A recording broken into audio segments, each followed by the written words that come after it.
ಎಲ್ಲರಿಗೂ ನಮಸ್ಕಾರ ಸ್ನೇಹಿತರೆ. ಈ ವಿಡಿಯೋದಲ್ಲಿ ತಿಳಿಸುತ್ತಿರುವಂತಹ ಮಾಹಿತಿ ಏನೆಂದರೆ, ಹೊಸದಾಗಿ ರೇಷನ್ ಕಾರ್ಡ್ಗೆ ಅರ್ಜಿಯನ್ನು ಸಲ್ಲಿಸಿದಂತಹ ಅಭ್ಯರ್ಥಿಗಳಿಗೆ ಒಂದು ರೀತಿಯ ಬಿಗ್ ಅಪ್ಡೇಟ್ ಎಂದು ಹೇಳಬಹುದು. ಈ ವಿಡಿಯೋದಲ್ಲಿ ಹೊಸ ರೇಷನ್ ಕಾರ್ಡ್ಗೆ ಅರ್ಜಿ ಸಲ್ಲಿಕೆಯ ಬಗ್ಗೆ ಹೆಚ್ಚಿನ ಮಾಹಿತಿಯನ್ನು ಮತ್ತು ಸರ್ಕಾರವು ತಂದಿರುವಂತಹ ರೇಷನ್ ಕಾರ್ಡ್ನ ಬಿಗ್ ಅಪ್ಡೇಟ್ ಏನು, ಹೊಸ ರೇಷನ್ ಕಾರ್ಡ್ ಸ್ಥಿತಿಯನ್ನು ಚೆಕ್ ಮಾಡುವುದು ಹೇಗೆ, ಕಳೆದು ಹೋಗಿರುವಂತಹ ರೇಷನ್ ಕಾರ್ಡನ್ನು ಯಾವ ರೀತಿಯಾಗಿ ಡೌನ್ಲೋಡ್ ಮಾಡಿಕೊಳ್ಳಬೇಕು ಎಂಬ ಎಲ್ಲ ಸಂಪೂರ್ಣ ಮಾಹಿತಿಯನ್ನು ಈ ವಿಡಿಯೋದಲ್ಲಿ ತಿಳಿಸಲಾಗಿದೆ. ವಿಡಿಯೋನ ಎಲ್ಲೂ ಕೂಡ ಸ್ಕಿಪ್ ಮಾಡದೆ ಕೊನೆವರೆಗೂ ನೋಡಿ ಉಪಯುಕ್ತವಾದಂತಹ ಮಾಹಿತಿಯನ್ನು ಪಡೆದುಕೊಳ್ಳಿ. ಹೌದು ಸ್ನೇಹಿತರೆ, ರೇಷನ್ ಕಾರ್ಡ್ ಎಂಬುದು ಎಲ್ಲರಿಗೂ ಕೂಡ ಮುಖ್ಯವಾದಂತಹ ಒಂದು ದಾಖಲೆ. ರೇಷನ್ ಕಾರ್ಡ್ ಇಲ್ಲದೆ ಸರ್ಕಾರದ ಯಾವುದೇ ರೀತಿಯ ಯೋಜನೆಗಳ ಪ್ರಯೋಜನವನ್ನು ಪಡೆಯಲು ಸಾಧ್ಯವಿಲ್ಲ. ನಾವು ಸರ್ಕಾರ ಬಿಡುವಂತಹ ಯಾವುದಾದರೂ ಒಂದು ಯೋಜನೆಯ ಪ್ರಯೋಜನವನ್ನು ಕೂಡ ಪಡೆಯಬೇಕು ಎಂದರೆ ರೇಷನ್ ಕಾರ್ಡ್ ಇರಬೇಕು. ಈಗಾಗಲೇ ಸರ್ಕಾರವು 5 ಗ್ಯಾರಂಟಿ ಯೋಜನೆಗಳನ್ನು ಜಾರಿಗೆ ತಂದಿದೆ. ಗ್ಯಾರಂಟಿ ಯೋಜನೆಗಳಲ್ಲಿ ಗೃಹಲಕ್ಷ್ಮಿ ಯೋಜನೆಗೆ ಮತ್ತು ಅನ್ನಭಾಗ್ಯ ಯೋಜನೆಗೆ ರೇಷನ್ ಕಾರ್ಡ್ ತುಂಬ ಮುಖ್ಯವಾದಂತಹ ದಾಖಲೆ ಎಂದು ಹೇಳಬಹುದು. ಗೃಹಲಕ್ಷ್ಮಿ ಯೋಜನೆ ಅತಿ ಹೆಚ್ಚಿನ ಪ್ರಾಮುಖ್ಯತೆಯನ್ನು ಪಡೆದುಕೊಂಡಿದೆ.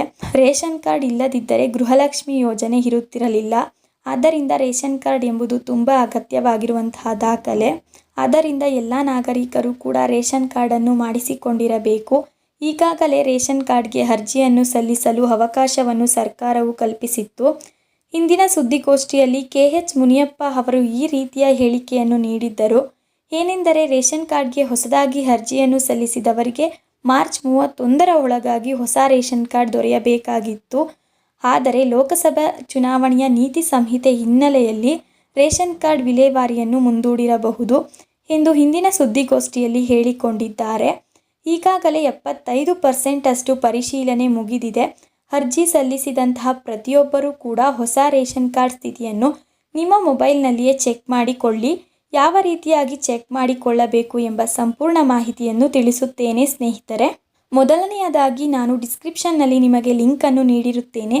ಲಿಂಕ್ ಮೇಲೆ ಡೈರೆಕ್ಟ್ ಆಗಿ ಕ್ಲಿಕ್ ಮಾಡಿ ಫಲಾನುಭವಿಗಳ ಹೆಸರಿನಲ್ಲಿ ನಿಮ್ಮ ಹೆಸರನ್ನು ಚೆಕ್ ಮಾಡಿ, ಬಳಿಕ ಎಡಭಾಗದಲ್ಲಿ ಇರುವ 3 ಗೆರೆಗಳ ಮೇಲೆ ಕ್ಲಿಕ್ ಮಾಡಿ, ನಂತರ ಕೆಳಗಡೆ ಈ ಸ್ಟೇಟಸ್ ಮೇಲೆ ಕ್ಲಿಕ್ ಮಾಡಿ, ನಂತರ ಕೆಳಗಡೆ ನ್ಯೂ ಎಕ್ಸ್ಟಿಂಗ್ RC ರಿಕ್ವೆಸ್ಟ್ ಸ್ಟೇಟಸ್ ಮೇಲೆ ಕ್ಲಿಕ್ ಮಾಡಿ.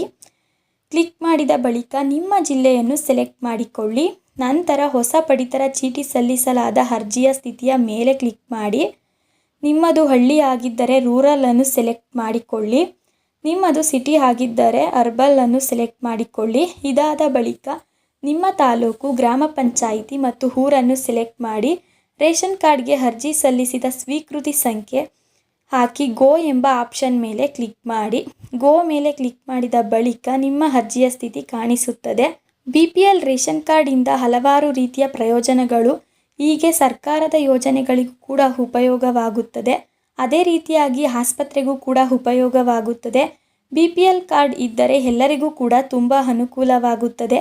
ನೋಡಿದ್ರಲ್ಲ ಸ್ನೇಹಿತರೆ, ಮೊಬೈಲ್ ಮುಖಾಂತರ ಹೊಸ ರೇಷನ್ ಕಾರ್ಡ್ನ ಸ್ಥಿತಿಯನ್ನು ಯಾವ ರೀತಿಯಾಗಿ ಚೆಕ್ ಮಾಡಿಕೊಳ್ಳಬೇಕು ಎಂಬುದನ್ನು ನಾನು ನಿಮಗೆ ತಿಳಿಸಿದಂತಹ ಎಲ್ಲ ಕ್ರಮಗಳನ್ನು ನೀವು ಅನುಸರಿಸಿದರೆ ನಿಮ್ಮ ಹೊಸ ರೇಷನ್ ಕಾರ್ಡ್ನ ಸ್ಥಿತಿಯನ್ನು ನೀವು ಪರಿಶೀಲಿಸಿಕೊಳ್ಳಬಹುದು.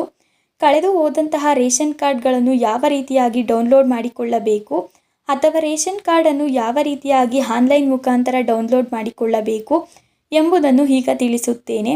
ಸರ್ಕಾರವು ನಿಮಗೆ ಕಳೆದು ಹೋದಂತಹ ರೇಷನ್ ಕಾರ್ಡ್ಗಳನ್ನು ಡೌನ್ಲೋಡ್ ಮಾಡಿಕೊಳ್ಳಲು ಅಥವಾ ರೇಷನ್ ಕಾರ್ಡ್ ಇದ್ದರೂ ಕೂಡ ಆನ್ಲೈನ್ನಲ್ಲಿ ಡೌನ್ಲೋಡ್ ಮಾಡಿಕೊಳ್ಳಲು ಅವಕಾಶವನ್ನು ನೀಡಿದೆ. ನೀವು ಪಡಿತರ ಚೀಟಿಯ NIFA ಪೋರ್ಟಲ್ಗೆ ಭೇಟಿ ನೀಡುವ ಮುಖಾಂತರ ರೇಷನ್ ಕಾರ್ಡನ್ನು ಡೌನ್ಲೋಡ್ ಮಾಡಿಕೊಳ್ಳಬಹುದು. ನಾನು ನಿಮಗೆ ರೇಷನ್ ಕಾರ್ಡನ್ನು ಡೌನ್ಲೋಡ್ ಮಾಡಿಕೊಳ್ಳುವಂತಹ ಲಿಂಕನ್ನು ಡಿಸ್ಕ್ರಿಪ್ಷನ್ನಲ್ಲಿ ನೀಡಿರುತ್ತೇನೆ. ಲಿಂಕ್ನ ಮೇಲೆ ಕ್ಲಿಕ್ ಮಾಡಿ ನಿಮ್ಮ ರೇಷನ್ ಕಾರ್ಡನ್ನು ಡೌನ್ಲೋಡ್ ಮಾಡಿಕೊಳ್ಳಿ. ನೋಡಿದ್ರಲ್ಲ ಸ್ನೇಹಿತರೆ, ಯಾವ ರೀತಿಯಾಗಿ ಹೊಸ ರೇಷನ್ ಕಾರ್ಡ್ ಸ್ಥಿತಿಯನ್ನು ಚೆಕ್ ಮಾಡಿಕೊಳ್ಳಬೇಕು ಮತ್ತು ಕಳೆದು ಹೋದಂತಹ ರೇಷನ್ ಕಾರ್ಡನ್ನು ಆನ್ಲೈನ್ ಮುಖಾಂತರ ಯಾವ ರೀತಿಯಾಗಿ ಡೌನ್ಲೋಡ್ ಮಾಡಿಕೊಳ್ಳಬೇಕು, ರೇಷನ್ ಕಾರ್ಡ್ ಇದ್ದರೂ ಕೂಡ ಯಾವ ರೀತಿಯಾಗಿ ಆನ್ಲೈನ್ ಮುಖಾಂತರ ಡೌನ್ಲೋಡ್ ಮಾಡಿಕೊಳ್ಳಬೇಕು ಎಂದು. ಈ ವಿಡಿಯೋಗೆ ಲೈಕ್ ಮಾಡೋದನ್ನು ಮರಿಬೇಡಿ ಸ್ನೇಹಿತರೆ. ಇದೇ ರೀತಿಯಾದಂತಹ ಉಪಯುಕ್ತ ವಿಡಿಯೋಗಳಿಗಾಗಿ ಸಬ್ಸ್ಕ್ರೈಬ್ ಮಾಡಿ ಜ್ಞಾನ ಜ್ಯೋತಿ ಯೂಟ್ಯೂಬ್ ಚಾನಲ್. ಮತ್ತೆ ಸಿಗೋಣ ಮುಂದಿನ ವಿಡಿಯೋದಲ್ಲಿ.